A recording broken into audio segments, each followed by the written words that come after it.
Hey, welcome back to Rasputin's Castle. Kind of interesting scene here. Fixed blade, modern folder, traditional folder. And today we're going to be talking about this knife right here. And this is a really surprising knife. It's an Elk Ridge. And it's a really inexpensive knife. But we're going to take a look at it today. And if you're curious about it, this is actually a gas station knife. So if you'd like to hear more about this knife, check out the video.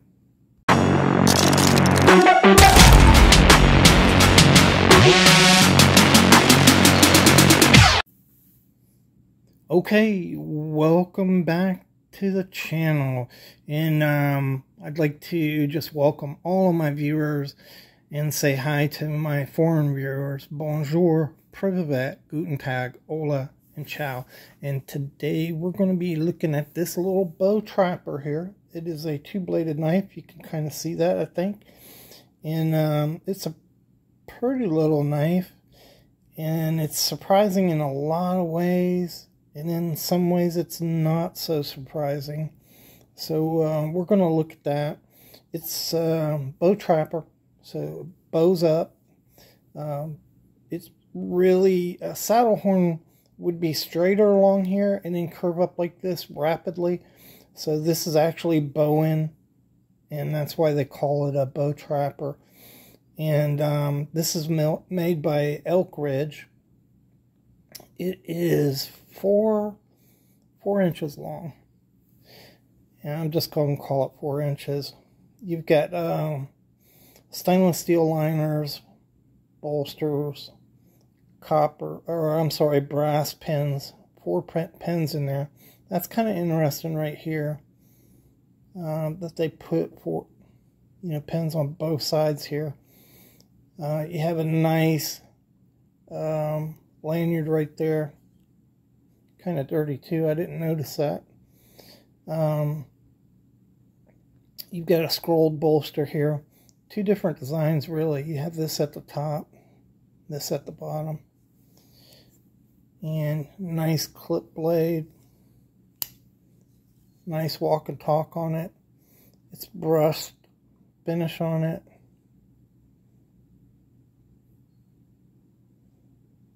Edge is pretty decent. On the other side, ER552, custom design, stainless, handmade in China. Ooh, yeah. So I bought this in a gas station. Literally, it was $9. And the reason I bought this, I hadn't been collecting for too long, and I was just kind of feeling my way through, learning about traditional knives, modern folders, different steels, history, how they made knives, all that kind of stuff. I'm researching and learning about.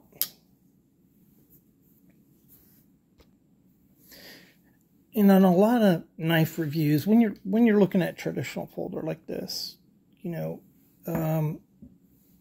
they're high quality, basically handmade years ago, when a name really meant something. People really took pride in what they produced. And so I was just wondering, what's the quality difference between this and a knife like this? And so I went out and I bought a few. So that's not the only one. I bought some other ones too, just to assess, what is the difference between these kind of knives. And so this is my carry case. It's getting kind of dinged up, but I like a trapper, and I don't carry this every day, but sometimes I carry it. And this, if I want to carry a trapper, I carry this because it was $44. So this is in pretty good shape, by the way. Good knife. But we know these are well made. how does that compare to this? And so that was why I picked this knife up. So overall, I don't know whether you could hard use that every day or not. I would say probably, probably not. But it is pinned well. You have good thick metal here. There is a question, when you get this cheap, are they really heat treating these back springs? Will they really last? And they won't last, by the way, if you don't heat treat them. They have to be heat treated. So that's one of the ways they cut costs, is not heat treating metal parts. And so this thing might last a year, maybe a year and a half, and then it'll crack if the back springs aren't heat treated.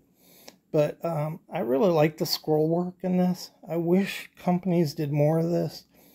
It looks really good, and nowadays it's not hard to do this.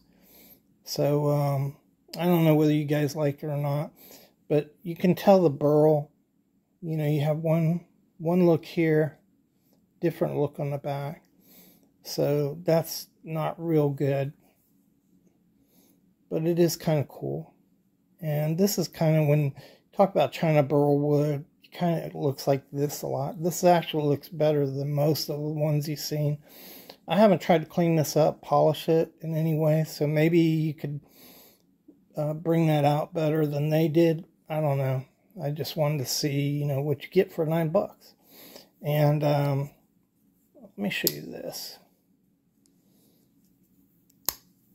So it's good walk and talk, but watch the blade on this. So this blade is moving pretty good in here. It's really hard to see, but it moves pretty good in there. It's not just a little. This one's rock solid right here. So there's a big difference between these two knives. On the face of it, like a painting, you might not be able to tell the difference. But when you get down to brass tacks, how these things operate, the care taken to put them together, there's a big difference in them. Anyhow, I hope you enjoy that video.